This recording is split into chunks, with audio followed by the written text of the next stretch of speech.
Un encuentro con su palabra, porque secase la hierba, marchitase la flor, mas la palabra de Dios permanece para siempre. Con ustedes, el doctor José Ricardo Arias Quintero.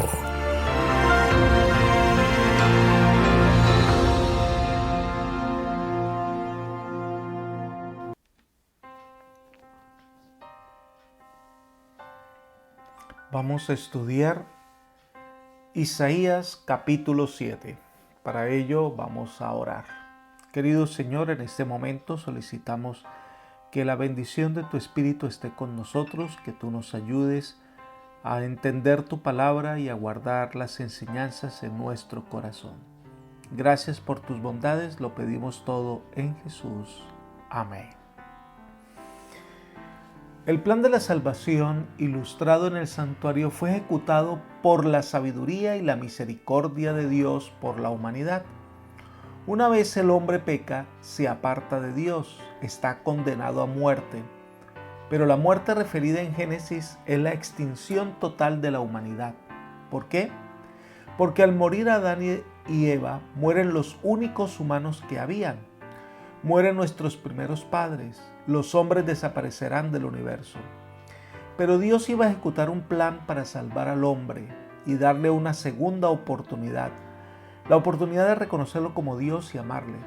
Pero este plan no es algo que el hombre pidió, no es algo que el hombre suplicara a Dios. Este plan no surge como respuesta del clamor de la humanidad por salvación, porque los seres humanos, engañados por Satanás, llegamos a creer que no necesitamos de salvación. Este plan de Dios lo iba a llevar a cabo por amor al ser humano. Recuerden las palabras de Juan 3:16, porque de tal manera amó Dios al mundo que dio a su Hijo unigénito para que todo aquel que en Él cree no se pierda, sino que tenga vida eterna. Así que el plan surge de el amor de Dios por el hombre. El plan es una idea de Dios para poner en marcha porque no se imagina el universo sin los seres humanos. El apóstol Pablo nos recuerda y lo presenta de la siguiente manera en Romanos 5:8. Mas Dios muestra su amor para con nosotros en que siendo aún pecadores, Cristo murió por nosotros. Dios es quien toma la iniciativa de nuestra salvación. Dios da el primer paso para rescatar al ser humano. El capítulo 7 de Isaías está lleno de historia. Nos habla de traiciones, necedad, castigo, pero también presenta salvación. El único impedimento para que Dios obre salvación es la voluntad humana.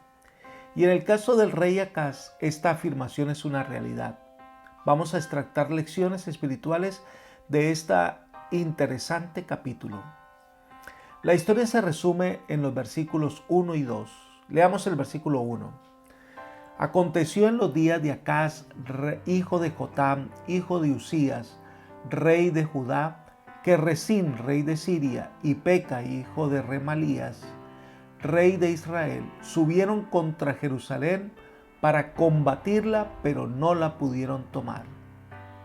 El texto nos dice que hay unos personajes interesantes que lleva a un desenlace. El primero de ellos es Acaz. Era el hijo de Jotam, nieto del rey Usías. Este joven rey que subió al trono con unos 20 años de edad, pero que su vida se resume en Segundo de Reyes, capítulo 16, versículo 2. Dice, no hizo lo recto ante los ojos de Jehová su Dios, como David su padre. Este rey Acaz llevó a la nación a la idolatría e incluso sacrificó a su hijo al dios Moloc. Al final de su reinado, mandó a cerrar el templo y la adoración a Dios fue reemplazada por la adoración a los ídolos falsos. El segundo personaje es Peca. Peca era el rey de Israel que subió al trono como parte de un complot en donde asesinaron al rey Pecaía. Esto lo encontramos en 2 de Reyes 15:25. Peca era un hombre malvado y sabía que tenía una amenaza constante que eran los asirios, así que hizo alianza con Siria para combatirlos. Pero Acaz, al parecer, mostró lealtad a Siria. Tomó los tesoros del templo y se los dio a Tiglat-Pileser a fin de comprar la ayuda de Asiria. Por lo que la intención de Peca era matar a Acaz, colocar un rey vasallo en Judá, acabar con la dinastía de David y que Judá se uniera y combatiera a Siria. El versículo 2 dice: y llegó la noticia a la casa de David diciendo: Siria se ha confederado con Efraín. Y se le estremeció el corazón y el corazón de su pueblo, como se estremecen los árboles del monte a causa del viento. Entonces Peca se une a Rezín, rey de Siria, para destruir a Judá. Eso trajo temor a Judá y a Jerusalén, que aunque fueron derrotados, no pudieron tomar a Jerusalén. Así que los planes de Peca se vieron frustrados. Entonces Isaías recibió una orden de parte de Dios y debe hablarle a Acaz, y está en los versículos 3 al 9. Este mensaje es un mensaje especial. Leamos los versículos 3 y 4. Entonces dijo Jehová a Isaías: sal ahora al encuentro de Acaz, tú y Sear-Jesub tu hijo, al extremo del acueducto del estanque de arriba, en el camino de la heredad del lavador, y dile: cuídate y ten calma, no temas ni se turbe tu corazón a causa de estos dos cabos de tizón que humean por el ardor de la ira de Rezín y de Siria y del hijo de Remalías. Aquí debemos considerar lo siguiente: Acaz era un rey malvado que no pidió la ayuda de Dios, pero Dios se la ofreció. En el momento de angustia Dios ofrece salida. Muchas veces no la pedimos, pero Dios la ofrece. Solo que no puede obligarnos y espera nuestra respuesta. Isaías debía llevar a su hijo Sear-Jesub. Sear-Jesub significa el remanente volverá. Su nombre era un constante recuerdo que el castigo es inminente, pero que Dios tiene un remanente fiel.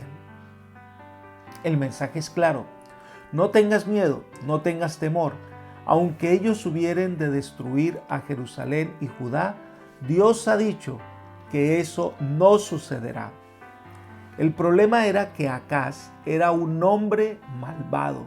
La razón de este mensaje era que se atentaba contra la dinastía de David y Dios no lo iba a permitir. Así que aunque estas naciones parecían fuertes, eran apenas dos cabos de tizón, una expresión despectiva para mostrar lo débil que eran estas naciones. Estaban a punto de extinguirse. Le anuncia que estas naciones van a ser destruidas. Los versículos 5 y 6 describen los planes malvados de Peca. El versículo 7 dice: por tanto Jehová el Señor dice, no sucederá eso, no será así. La casa de David no iba a caer. El plan de Siria iba dirigido contra Dios y no podía tener éxito. Recuerden que de la dinastía de David iba a venir el Mesías y era una manera de impedir que el plan de Dios se llevara a cabo. Por eso Dios no lo iba a permitir. Y en el versículo 8 hace una profecía para la destrucción del reino de Israel, es decir, el reino del norte, el reino de Peca. Pero esa parte termina con una apelación muy interesante, que es la última parte del versículo 9. Vamos a leer la traducción del lenguaje actual. Pero si tú y tus oficiales no confían en mí, que soy el Dios de Israel, serán derrotados por completo. Estas naciones van a ser destruidas. Estas naciones no lograrán su cometido de destruir a Israel y de acabar con el linaje de David. Pero si tú no confías en mí, igual vas a ser destruido. Ese es el mensaje de Dios para ti. El mundo y lo que hay en el mundo será destruido y todos los malvados serán destruidos. Pero si tú no confías en mí, si tú no depositas tu fe en mí, también será destruido. Es una tremenda llamado de parte del Señor. Por eso la pregunta que el Señor hace: ¿por qué queréis morir, oh casa de Israel? Dios te da vida. ¿Por qué prefieres la muerte? Quiero que vengas a mí y tengas vida eterna, dice el Señor. Pero un mensaje interesante el Señor le da a Acaz en los versículos 10 al 16. Vamos a mirarlo en detalle. Leamos los versículos 10 y 11. Habló también Jehová a Acaz diciendo: Pide para ti una señal de parte de Jehová tu Dios, demandándola ya sea de abajo en lo profundo o de arriba en lo alto. Dios desafía a Acaz: pide una señal para que puedas confiar en mí. Si lo que necesitas es una manifestación del poder de Dios para creer, ¿qué señal necesitas del cielo o de la tierra? Jesús le dijo a un centurión romano: si viereis señales y prodigio, ¿creeríais? Dios nos ha dado suficiente evidencia de su poder y de su gracia. Nos ha dado suficientes señales para que podamos creer en Él. No hay excusa para no confiar en el Todopoderoso. La respuesta del rey muestra su alejamiento de Dios, versículo 12. Y respondió Acaz: no pediré ni tentaré a Jehová. El rey no quiere señal de Dios porque no quiere creer. No quería que nada le ayudara a creer. Su terquedad, su necedad, su rebelión contra Dios lo llevó a confiar más en los asirios que en Dios. No quería cambiar, no quería ser persuadido a adorar a Dios. Estaba decidido a no tener nada que ver con Dios. Sin embargo, Dios le iba a dar una señal. Interesante, versículos 13 y 14. Dijo entonces Isaías: oíd ahora, casa de David. No os basta con ser molestos a los hombres, sino que también lo seáis a mi Dios. Por tanto, el Señor mismo os dará señal. La Virgen concebirá y dará a luz un hijo y le pondrá por nombre Emmanuel. Una mujer joven concebirá y dará a luz un hijo y su nombre es Emmanuel, que significa Dios con nosotros. No se sabe a ciencia cierta quién era esta mujer y qué niño fue el que nació. La mayoría de los comentadores dice que se refiere al hijo de Isaías, que para ese momento era un profeta joven y su esposa era joven. Esta señal de Dios iba a confirmar la presencia divina en la crisis que pasaba Judá. Pero esta profecía tiene una doble aplicación. No solo se aplica al momento histórico en el que está viviendo Isaías, sino que también es una profecía aplicada a Jesús en Mateo 1, 21 al 23. Igual la venida del Mesías Salvador no es una señal que el hombre haya pedido. El hombre no pidió un Salvador, pero Dios se lo ofrece. Es una iniciativa divina salvarnos. Este niño sería una señal que Dios cumple lo que promete. Este niño es una señal del poder de Dios. Este niño crecerá y las naciones que querían hacerle daño a Israel caerían. Versículos 15 y 16 hablan no solo de la destrucción de Israel, el reino del norte, sino también a que sus tierras fueron habitadas por otra nación y de allí surgen los samaritanos. Dios ama a Israel, aunque Israel no desea ser fiel al Señor. Y termina este capítulo con un juicio contra Judá, versículos 17 al 25. Miremos el versículo 17. Jehová hará venir sobre ti, sobre la casa de tu padre y sobre la casa de tu pueblo, días cuales nunca vinieron desde el día en que Efraín se apartó de Judá, esto es, el rey de Asiria. Dios le advertía al rey de Israel que si no confiaba en él, sería destruida por la nación en quien deposita su confianza. Acaz confió en Asiria. Logró su objetivo pagando un alto precio en oro y plata. Pero también esta nación despertaría su ira contra Judá. Elena de White comenta: la ayuda pedida fue enviada y el rey Acaz obtuvo alivio momentáneo. Pero ¿cuánto costó a Judá? El tributo ofrecido despertó la codicia de Asiria y esa nación traicionera no tardó en amenazar con invadir y despojar a Judá. Acaz y sus desagradecidos súbditos se vieron entonces acosados por el temor de caer completamente en las manos de los crueles asirios. Libro Profetas y Reyes, página 243. Pero si Judá hubiese vuelto su vista al Señor, Dios hubiera extendido sus bendiciones y no habría permitido que los asirios atacaran al país. Leamos los versículos 18 y 19. Acontecerá que aquel día silbará Jehová al tábano que está en el fin de los ríos de Egipto y a la abeja que está en la tierra de Asiria. Ellos vendrán y acamparán todos en los valles desiertos, en las cavernas de las piedras, en todos los zarzales y en todas las matas. Miren, las naciones vendrán y despojarán a Judá. Vendrán como moscas, refiriéndose a Egipto, y vendrán como abejas, refiriéndose a Asiria. Su ataque es terrible y aunque no va a ser mortal, sin embargo, traerá mucho dolor para Judá. Versículo 20. Aquel día rapará el Señor con navaja alquilada con los que habitan al otro lado del río, esto es, con el rey de Asiria, cabeza y pelo de los pies, y aún la barba afeitará también. Isaías había hablado de una nación cuyo cuerpo enfermo no quedaba nada sano. Ahora se compara la nación sometida a la suprema indignidad de ser afeitada de pies a cabeza y perder incluso la barba, que para aquel entonces era como una gran desgracia. El otro lado del río Éufrates, esta nación que habita allí, será el instrumento en las manos de Dios para desgastar y humillar a los impenitentes moradores de Judá. Pero en medio de esta devastación se presenta al remanente. Versículos 21 y 22. Acontecerá en aquel tiempo que criará un hombre una vaca y 2 ovejas, y a causa de la abundancia de leche que darán, comerá mantequilla, ciertamente mantequilla y miel comerá el que quede en medio del país.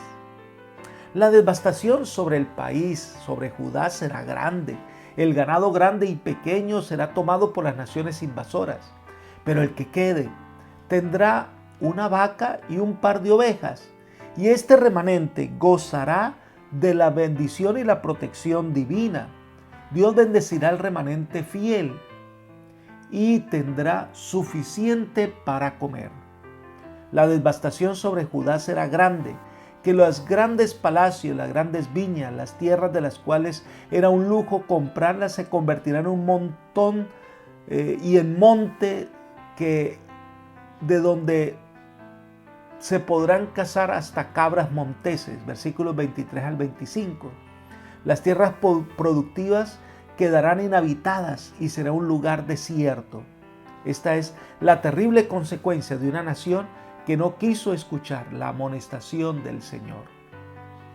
Dios en su bondad nos ofrece las mismas bendiciones. Dios desea que tú le reconozcas como Dios. Te ha dado suficiente evidencias de su amor por ti. Te da señales de su cuidado y su poder. Dios te llama y te da oportunidades, te busca, te perdona. Promesas maravillosas están preparadas para ti, pero hay algo que Dios no puede hacer y es obligarte. Dios te ama y te busca, pero la respuesta es tuya. Entrega tu vida a Jesús y Él te llevará por sendas de justicia por amor de su nombre. Te guiará a su reino de paz. Por eso hoy, acepta la bondad y la misericordia divina. No te apartes del Señor. Entrégate completamente a Él. Que el Señor te bendiga en este día. Amén.